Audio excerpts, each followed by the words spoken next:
Wundya Victor ndizvo Wundya Victor mulauzi Ruwange Blessing ndiwe changamire nyaya pamberi penyu. Nyaya ndeyekuti tezara vanoda machorwa avo mombe nhatu mbudzi nhatu neUS 1,500 tarazvo ndi Victor achitaura kuna Blessing akudirwa chorora ariko mukadzi wacho ari pere agare pakati penyaya.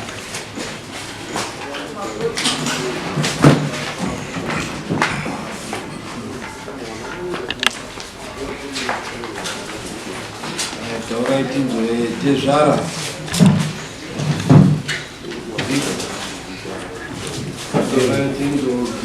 wakawanana here wakatizisana here vanawana here wakumbogara vese here murunga yamungade kupa inosimbisa renyu makazogara here kakagana kugara dare rekuti akuroora Ashinonga.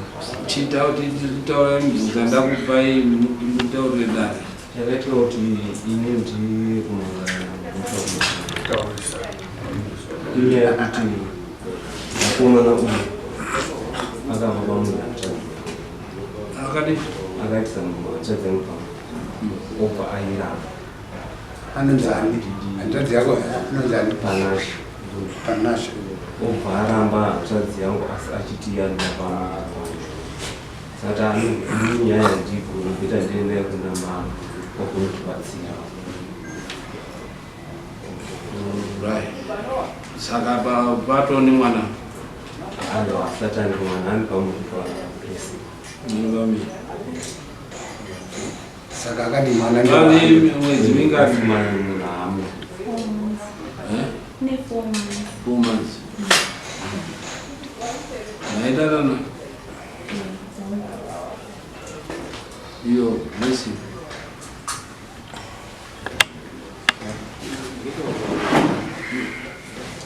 Nobere, wane wabere. Wane na. Sina mama. Mama ndio auya hapa tu.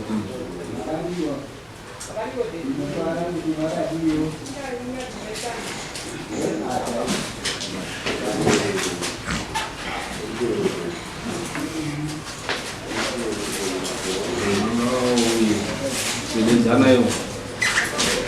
Wao gara kule ni mkazi wao.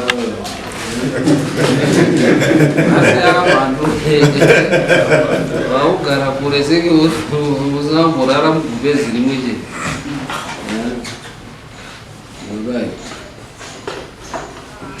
Mai takupinzai munyaya iyi nekuti ndimi mubereki. Unonzani maizikani? Fatuma Kamini. Ani? Fatuma Kamini.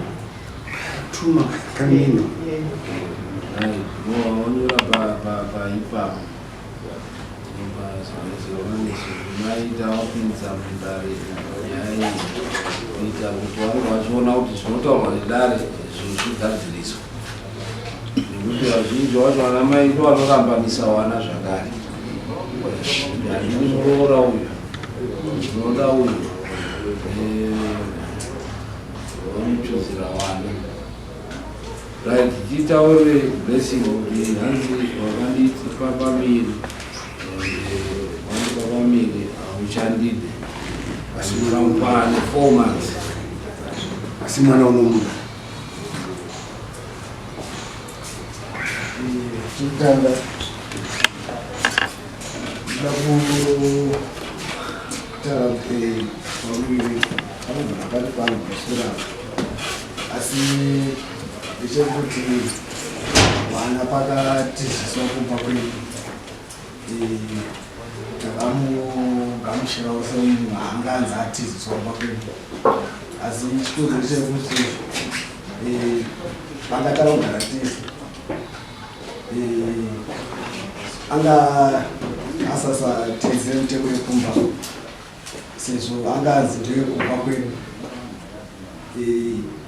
pekutanga aimbobuda achinotaura kuti ari kuenda pakati asi zvakazoguma akutobuda asisati auya dzimwe dzenguva aingotaura kuti ari kuenda kumba kwavo asi wekumba kwavo wacho waitaura kuti aingouya zvimaminitsi obva aenda tisasi kuti aende. Saka inini wacho semunhu anewo rume yekuchengeta unongozokomana kukura kuchichengeta. Saka handizozivi kuti aibuda achiendeka uyezve aita nesei. Saka pane umwe munhu wakamudziwe kutsenga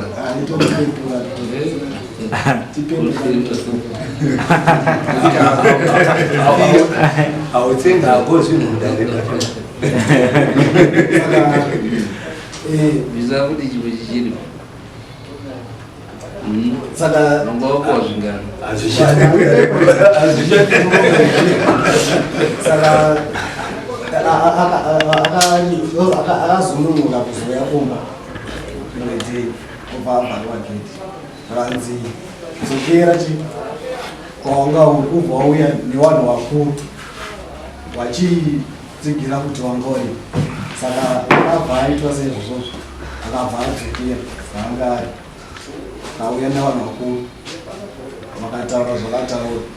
Takazoona next day racho I think 2 days after wabereki wacho vachiuya kumba vachikumbira mwana wavo kuti achidzoke kumba kwavo kuti agare kumba kwavo. Handisizivi kuti kumba kwavo vacheko kuti waiumudza zvekuti chii kumba kwavo.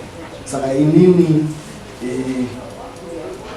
semunhu ane rudo ndakangozogamuchira kuti wauya kutora mwana wavo, asi rimwewo saidi ndenge ichititi. Saka iye mwana uyu kuti anzi azvako ndoda kuzoziva kuti mwana wacho anenge azobudawo ndevanhu because inini wacho handisiwo shuwa nezvacho zvenhumbu yake. iyo wadare ari kuti ndiri kupokana nenhumbu vanga ari kumba kwedu, tsoka dzake dzanga dzisina kutsarukana. Asi iwe unoziva here kuti munhu ane pamiri anotomuka behavior inochinja. Umwe anoita behavior yerutsoka chaiwo, kungofamba kungotendereka. Umwe oita behavior yekutaurisa, mai vako anoziva zvinoitika pane munhu ane pamiri. apo usati wati paakazobva kumba kwavo achiuya kumba kwenyu akanzidzokera nani mati akanzidzokera kumba kwenyu ndiye vanhu vakuru akamudaro ndiani? Akanzidzokera kwagara ndiye mama ndo mangwari kumba.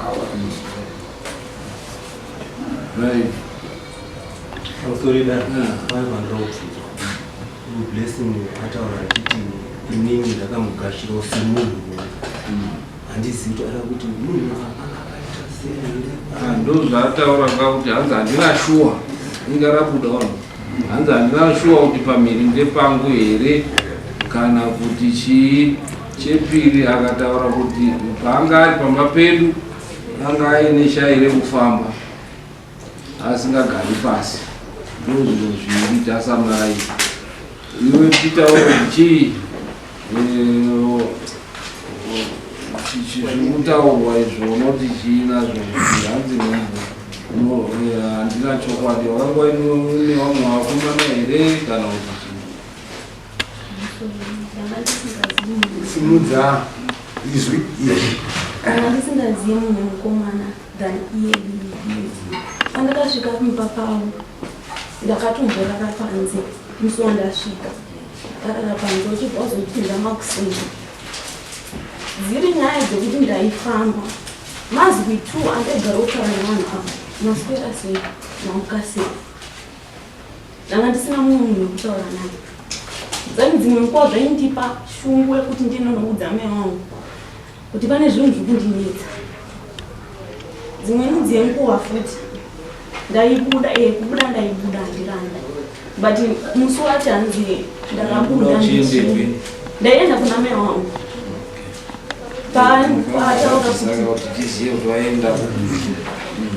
paataura achiti hanzi ndakazovharirwa gedi niende zvechokwadi ndakavharirwa gedi.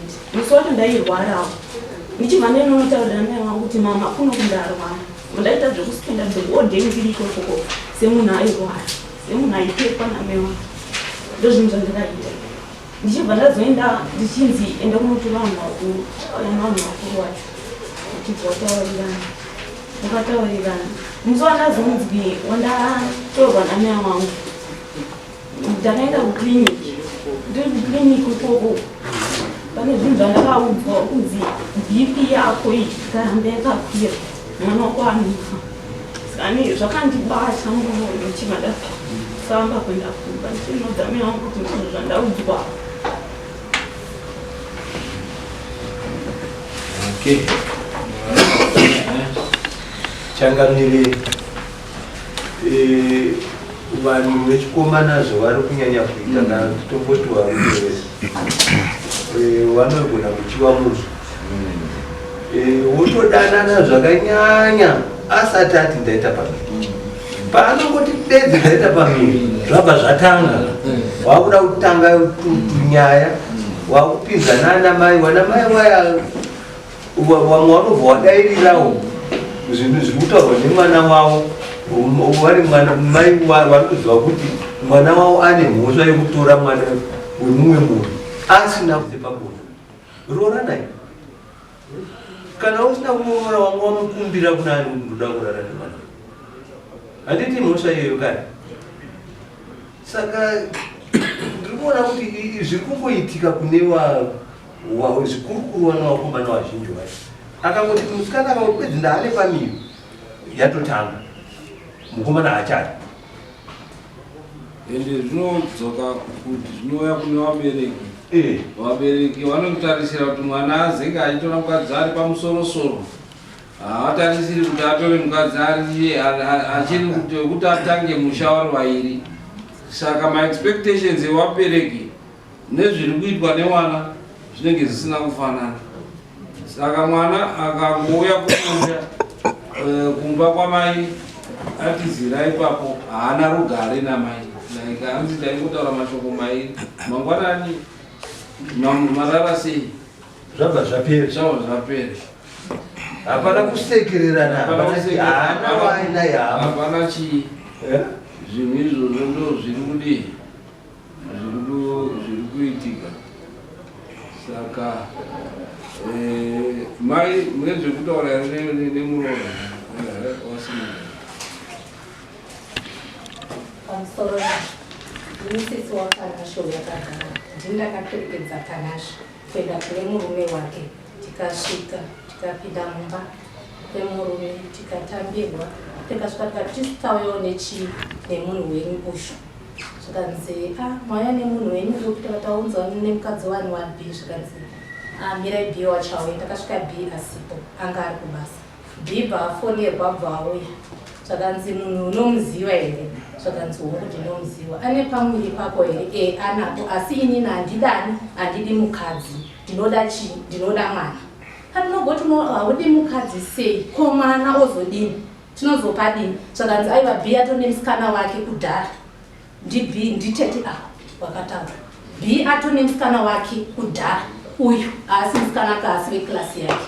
Ndakati pano ndo pandiri kumusiya uyu. Bosi ndiye ndinozoti ndiye chii? Mudzimai wake. Imi muchazosara zvamunosa muchita sei? Muchipedzerana inini ndata sei ndaenda.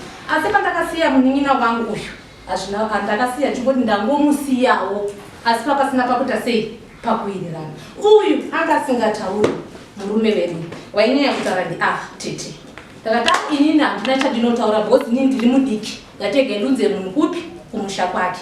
Pandatoenda makuseni pandaenda kuna makunderera pandati mama ndasiya chii? ndasiya munin'ina but ndangomusiya situation yacho inoita sei haina kumira musha. Inini pandadzokerawo kweduwo kumaara kwandinogara makuseni pandati dhu igaindimuke 6 ndichibva kumaara ndichienda kumavhiti pandasvika mainini ko zvakazofamba sei uyu ndakamona ari kunze kwegeti akarara pamusoro pemabhegi pake akazvifukiza pezichari akati komainini panotooneka kuti uyu zvari panze akadzoswa neavo manhero kati ndichimbobuda iyo bhotero akati koko ndokwaari kuzodzokera ada kuenda kupi nemimba yake hamene ndofota wakazonyarawo kunze kwakwachinawo vazovhurawo geti mugadzokera mukati uyu vazodzoswa futi ndopapanenge papasvitsa murepirisi chichi hachanatsoziva bcause ndee ndiri kubasa nguva zhinji vanzi ngadzokera munyaya kufamba-famba nainani panashe mamuri kupinda tiri kumba asi kwandiri kugara kusiya kwamakangwe ndiita sisi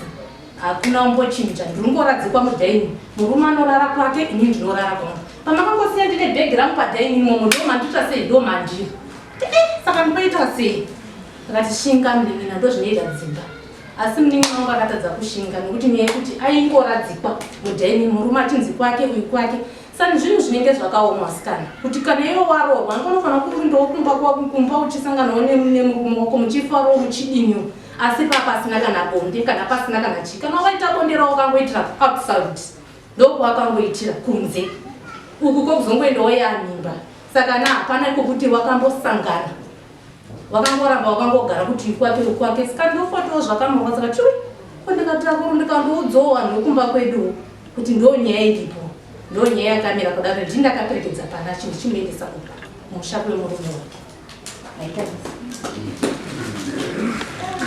wanana mai nana tete zvose zvinonga zvisina basa kuti waona kutoti uya akazodzoserwa kumba aona kutoti mangwana handina kutaura naye zvanga zvakaoma ichokwadi mai kazhinji wanofanirwa kuumbiridza mwana kana muroora kana ari mwana muduku motogadziridza ndimi kuti watouya wochitoshinga sezvokutaurwa nasisi wacho asi mamiri azvakaita papfuma zvinotokodzera yakutondosvika kupfuma izvi zvinofanirwa kunge zvichibviswa satezvara watoti taukapfuma here kana zvose mukaita staira dzipi mamiri azvakaita ndopazvi une munhu musikana vanotarisira Wangani? upi wacho upi wacho une hwane upi upi anonza mimbai ndo vanotarisira kuroora uyu panashe wakangorariwo hako naye ndaifunga kuti zvinoita sei pawaita bukunde naye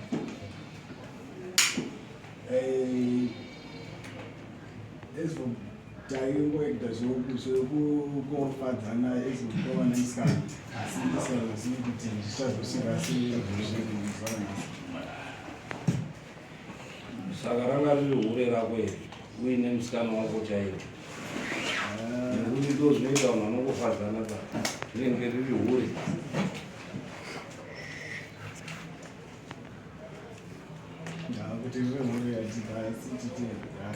kana uri kuti harisi hure kabva musikana wako zvimukadzi because hana mimba zvinogonoti pamwe timuroora asi kuzoti kuzogarisana kwedu pamwe togona kuzonetsa kozi before tatakamborambana saka takazorambana ndo pakazounza kuba kwedu saka kuti trust wetu ya ndigamuchire kuti wakamurambana nenhumbi akasati saka nhumbi yakazoita sei marambana Akazodzokorerana. akazoti inini ndakazongomubvumidza asi ipapa hatinazonga tazomborara tese saka urikuti nhumbu yacho 4 months manga matorambana unaurara naye pa4 months tatorambana ka ko nhumbu ikazonekwa iri yako yochiramba nhasi mudaro kana nhumbu yakazomboda iri yangu tinozoitawo zvikwanisiro zozoita sei iyo unoda kuti handina kurara unozoita imwe dhauti yekuti ingange iri yangu sei iwe usina kumborara naye pa4 months. ipapapo ndogunotadza angu papindiro zvakakwana asi iye mutauri waaiti nhombo yakabata before but after ini ndaramba naye it's been 4 to 5 months tarambana ingagoti before after marambana iye after inogozoita sei nhombo yakazobata inini takara zvekurona end December saka iye mutauro wangu ari kuti nhombo yakazobata February saka ini handizozivi kuti how come kuti iye ari kuti yakabata February makapedza kurara muna December mese nhumbi dzazobata February unoti chii mukomana vandakamuudza kuti ndane nhumbu ndokopakatanga makoisidhenjese kuti anga kusada kutaura neni nave muhodhi chaimo ndaiti ndikada kutaura naye anga asingadi kutaura neni ndatomuudza kare kuti ndane nhumbu mbakawanda kainonogara 2 months akutaura kuti akakuudza iwe muri kutodanana ndane nhumbu paakangokuudza nobva wakabva ipopo tanorambana ka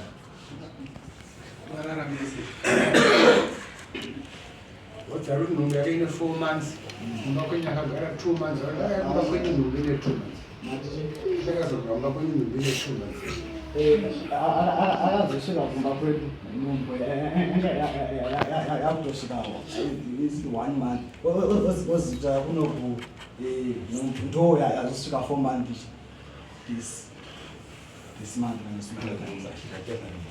nhumba haimbogari yazivikanwa musi inobata chaivo nyewe kana iye futi pamwe anototadza futi kuziva kuti ndai pazvataita izvi zvaita iwo kuti uzotaurwa kuti ane pamiri imbo yaanyatsodzivisisa kuti zvendi pamwe anenge atopotsa mwedzi kana mwedzi miviri otanga uyaziva kuti ndane zvashata saka iwo musatiitire nhumbu unobva wang'anga yekuziva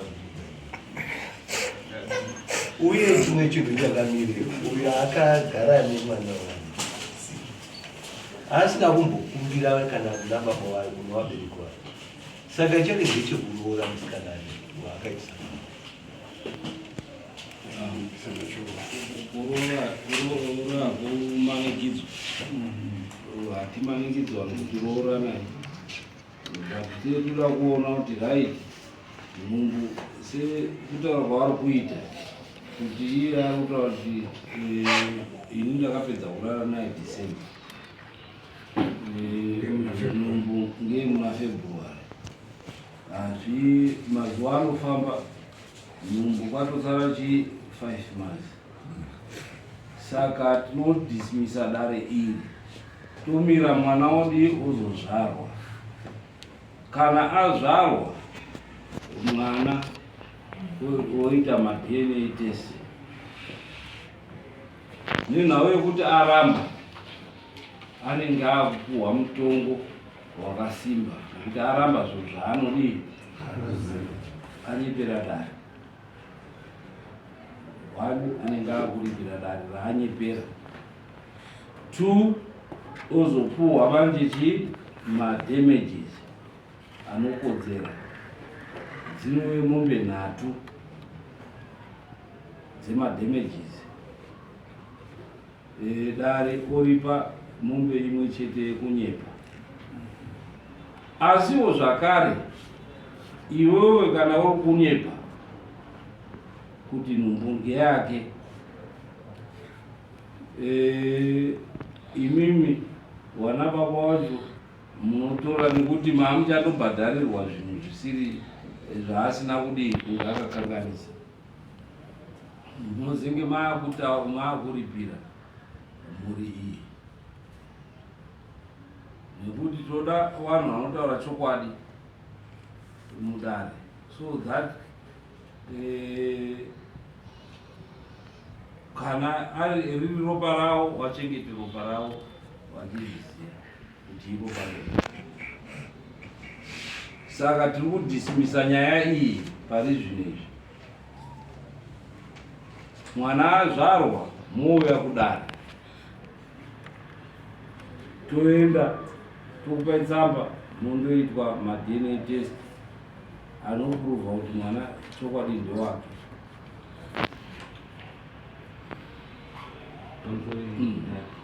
ndinofunga kuti panguva yacho yari kutaurwa izvi iye wacho anga aimbochengetawa neni here kana kuti munochengeta mwana wenyu? kuchengeta mwana wenyu. Saka iye kurara kwaakaita naye achitesta kuti anobara here kana kuti anodini vakadi hatizozivi, hatina basa. Iye aibvumirei kurara nemukomana asati aenda kuti andoroora?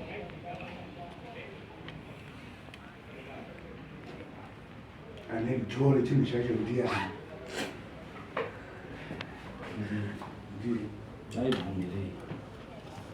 Saka amatambudziko anoendesa kuvabereka, nekuti tine vanhu vanouya vachiklema kuti nhumbu ndeye murume uyu.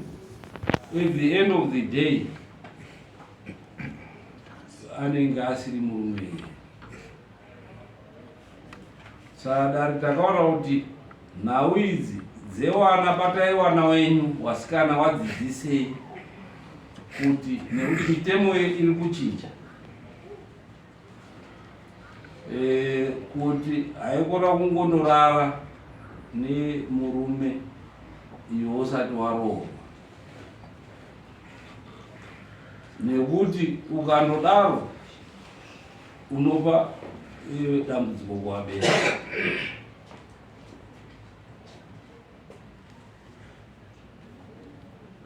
Saka sekutaura kwandaita taakudhisimisa dare, harina kupera. Oenda ondozvara, azvara anobvisa mari yema-DNA test. Mariyo mwana akabuda asiri wake zvakare, anomudzorera mariyo yema-DNA test. Imimi momuripira mombe nhatu dzamamurikuda kudii kuripirwa nawo, muwaripira kuti takaunge tichida kunyangadza zita rei.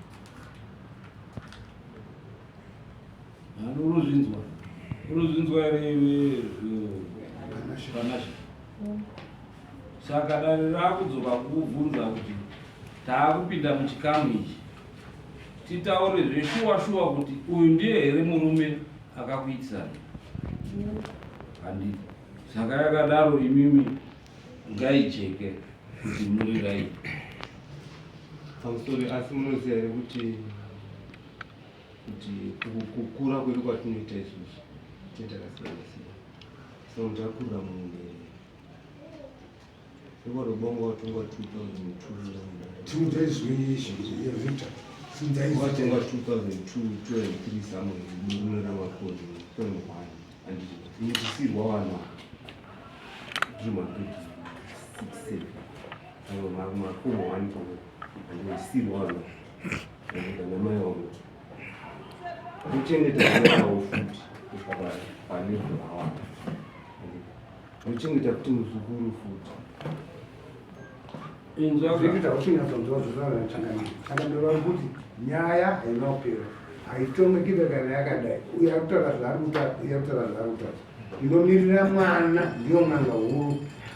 Mwana anda kuma-DNA test mukatopihwa zvokuita kuti mwana kana ari wablessing anobvisa mombe dzake havana pamombe nekudari achidzisa mombe wabuda achidzisa mombe nezvese zvamunoda. Asi kana asiri wake imimofu munobvisira kuti zviki izvozvo zvingangoita azonaka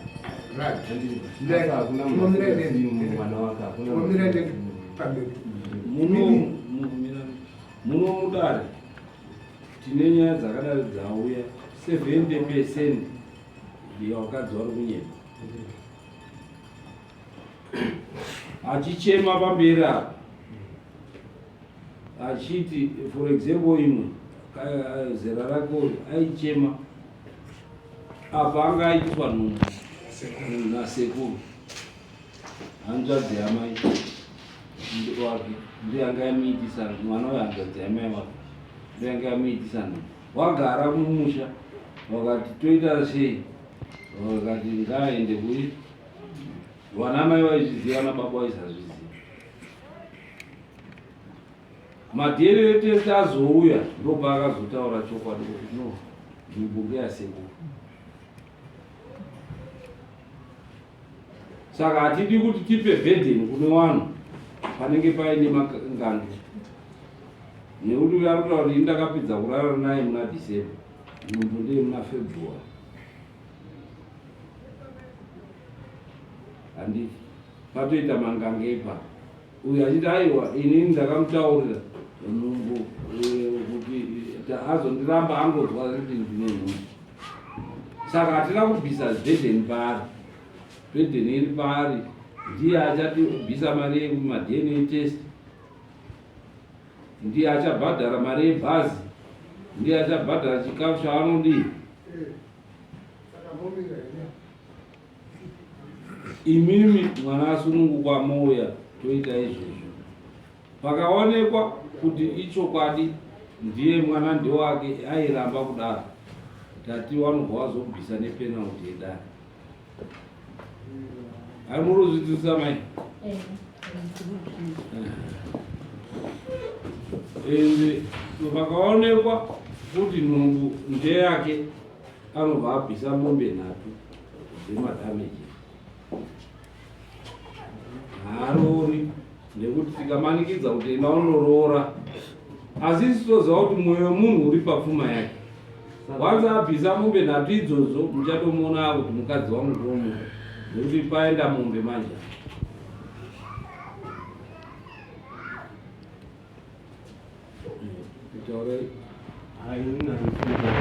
Saka unoti uri ari bhadhari kuti uyo akararaka neumwe mwana wenyu uri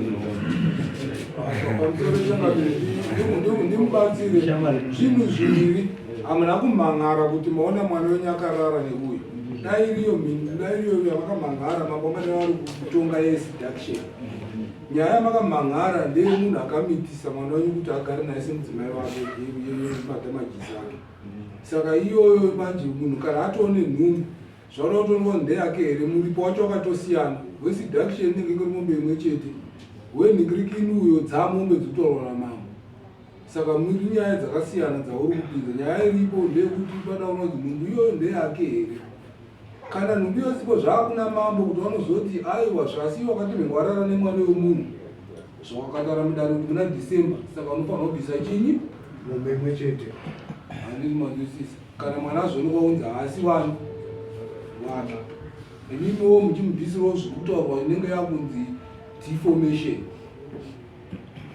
Ende isusu toitira izvozvo vazhinji tadaro kuti vanochindobvunzisa mwana wavo wonzwa kuti wairara nevarume vangani. Wabvunzisisa wakaona chokwadi havazodzoki nemwana muzukuru wavo uya kuti aende kuishi nekuti vanenge vachipera munhu. Saka tinoda kuti vanhu mazuva anaya, nekuti kare kwaizonzi raiti enda ndokumura bhuruko ondokumura bhuruko ouya otowa nhonzi ano wakadzi wekare wakanga waine tsika vaine chokwadi. Asi wakadzi vana vemazuva anaya vatiri kubereka anondokukumurira bhuruku akava akarowa pasina chii asagorara nemurume karowa tese unoune bhuruku. Saka mazuva anaya hatichaiti izvozvo, taakuita tsika dzaapowo mazuva anaya. Saka toenda mouya after mwana azvarwa tokupai mwedzi 1 wekuti asimbe akwanise kuzofamba nemabhazi. Mouya tomudaidza blessing, tamudaidza iwo kana ukaona kuti zviri kurema zviri nani kuti utaure chokwadi kuti zveshuwa mwana ndowako.